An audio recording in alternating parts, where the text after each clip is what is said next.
Sangat bahaya kita. Saya mau tanya Anda semua deh, wartawan di seluruh Indonesia. Sejak kapan ada klien lebih banyak bicara dari pengacara?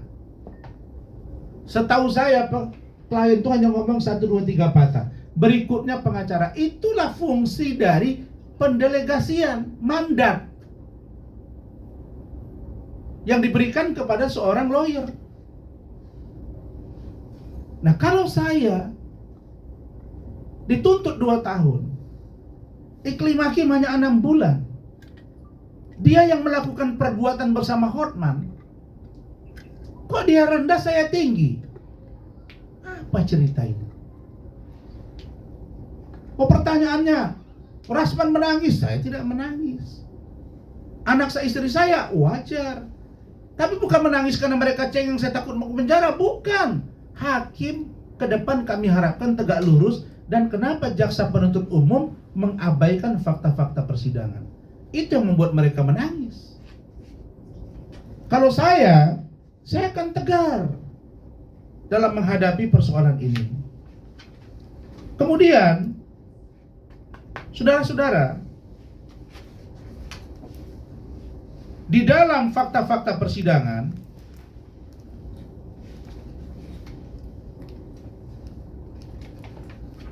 juga terungkap bahwa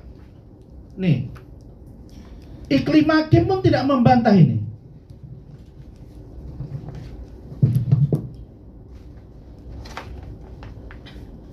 Yang dia mau bunuh diri ini. Tahan bang. Ini dia tidak bantah.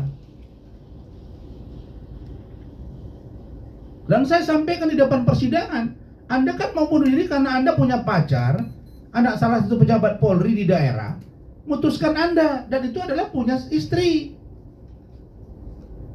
Dan supaya kalian tahu, setelah dia tidak jadi klien saya, 3 lagi pengacara yang menggantikan saya.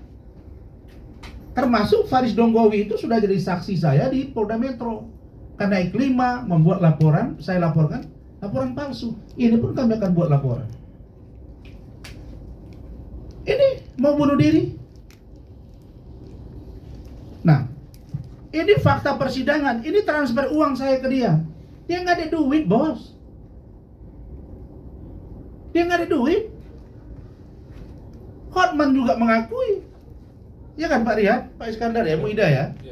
Dia bilang setelah ribut-ribut dengan Rasman, dengan saya, Iklima itu punya cowok yang banyak duitnya buat acara ulang tahun di salah satu hotel mewah, mendatangkan mahal ini, dapat uang 1,5 miliar, betul ya? Lah, tiba-tiba saya hanya mau bilang, kalau sampai fakta-fakta persidangan diabaikan oleh jaksa penuntut umum, pertanyaannya, siapa lagi yang harus memeriksa perkara dengan benar, dengan fungsi penuntutan dia? Jadi, itu poinnya terkait dengan Saudara Hotman Paris Hutapea. Jadi ada pergeseran itu, dan saya tidak akan tanggapi, karena ini bukan perseteruan saya dengan dia. Ini adalah ada perbuatan dugaan pelecehan seksual oleh Hotman Paris kepada Iklim hakim, dan dua-dua mengakui perbuatannya. Hanya saja bedanya, Hotman bilang suka sama suka, Iklim hakim bilang tidak suka sama suka. Hotman bilang dia bukan aspri, Iklim hakim bilang dia aspri. Benar nggak?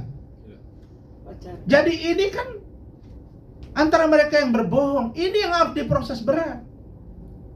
Jadi poin pentingnya, kalau sampai saya dihukum di kasus ini, maka seluruh pengacara di Indonesia akan terancam imunitasnya.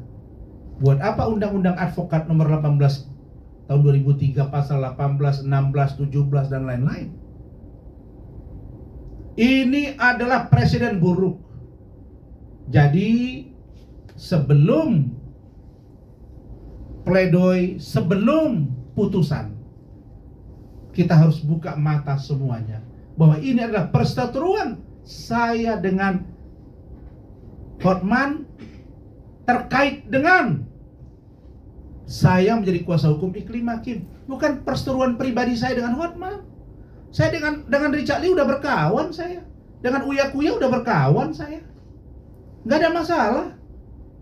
Hotman ini ada dengan si Richard Lee, itu urusan lain, nggak pernah saya bawa-bawa. Maka di pengantar kalimat saya ketika preskon, saya katakan bahwa, ingat ya, bahwa tidak ada hubungannya dengan urusan lain.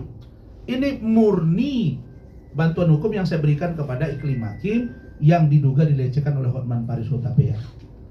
Nah, poin yang kedua, saya minta Hotman, kau kalau gentle, bukan cuap-cuap di media sosial. Ayo kita berdebat hukum. Ayo kita kaji. Dan menyangkut pautkan dengan keluarga saya. Oh, pulang kampung saja. Saya kampung saya ada, keluarga saya ada di sana, rumah saya ada di sana. Saya memang sering pulang kampung, tapi saya merantau ke Jakarta ini sudah saya wakafkan nyawa saya. Dan kau salah orang. Saya sudah bilang tidak pernah saya tahu apa artinya takut. Karena yang saya takuti Allah Subhanahu wa taala. Hormat ya, tapi bagi orang yang tidak mau dihormati, kita pasti tidak akan mau hormat dan menyegani dia. Jadi kalau dia gentle, tunggu saja putusan pengadilan. Masih ada banding, masih ada kasasi. Dan saya masih percaya akan banyak dan masih banyak hakim-hakim yang lurus di negara ini. Kemudian tentang kami ini, Bang. Apakah kalau jadi lawyer tuh akan jadi kaya, beli Lamborghini? Misalnya, akan punya cincin berlian di mana-mana, akan banyak aspri, akan dengan kaya raya. Itu muncul pertanyaan itu, Pak, lihat. Jadi bergeser sudah. Bahwa seolah-olah seorang lawyer itu persepsinya kaya, banyak aspri, bebas dansa-dansa. Di mana nurani pembelaan? Padahal lawyer adalah officium nobile, pekerjaan yang mulia yang diikat dengan norma-norma hukum. Apalagi Rasman ini sudah diperiksa oleh Dewan Kehormatan Organisasi Peradi Bersatu dan dinyatakan tidak bersalah dalam urusan pembelaan Iklim Hakim. Surat sudah saya lampirkan. Jadi teman-teman